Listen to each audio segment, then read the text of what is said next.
Hello everyone, কেমন আছো সবাই? আশা করি সবাই অনেক অনেক ভালো আছো। আজ তোমাদের সাথে আমি শেয়ার করব অনুষ্ঠান বাড়িতে ফ্রাইড রাইস কিভাবে তৈরি করা হয়। ফ্রাইড রাইস তৈরি করার জন্য সর্বপ্রথম যে কথাটি মাথায় রাখতে হবে, চালটা অবশ্যই বাসমতি বা বাঁশকাঠি হতে হবে।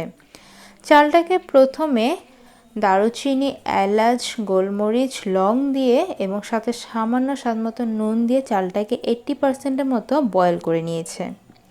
তারপরে চালটাকে একটা ঝুড়িতে ঢেলে দিয়েছে জলটা ঝরার জন্য। আর অন্য একটি কড়াইতে তেল গরম করে তাতে আবারও দারুচিনি, এলাচ, লং, গোলমরিচ এবং সাথে পুরো প্যাকেট উল্টে কাজু বাদাম কিশমিশ হালকা করে ভেজে তার মধ্যে দিয়ে দিয়েছিল বরবটি, বেবিকর্ন এবং গাজর।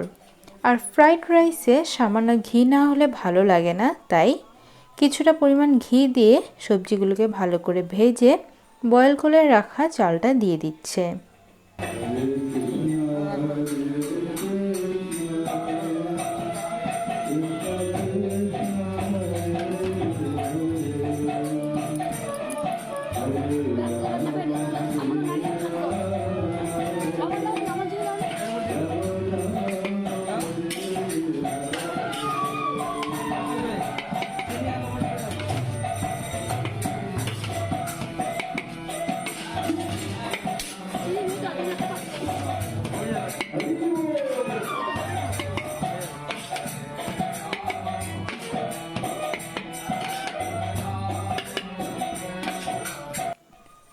সবজিগুলোর সাথে চালটাকে ভালো করে মিশিয়ে নেওয়ার পর দিয়ে দিচ্ছে স্বাদ মতো নুন।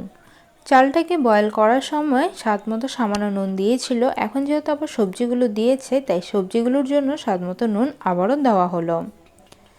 চাল এবং সবজিগুলোকে বেশ কিছুক্ষণ ধরে ফ্রাই করে নামিয়ে নেওয়া হচ্ছে আজকের তৈরি ফ্রাইড রাইস। তো বন্ধুরা, অনুষ্ঠান বাড়ির এই ফ্রাইড রাইস রেসিপিটি তোমাদের কেমন লাগলো কমেন্টে অবশ্যই জানিও। আর যদি ভালো লেগে থাকে অনেক অনেক লাইক এবং শেয়ার করতে কিন্তু ভুলো না। তাহলে আজকে এই পর্যন্ত শেষ করছি। ভালো থেকো, আবারও দেখা হবে নতুন কোনো ভিডিওর সাথে। বাই।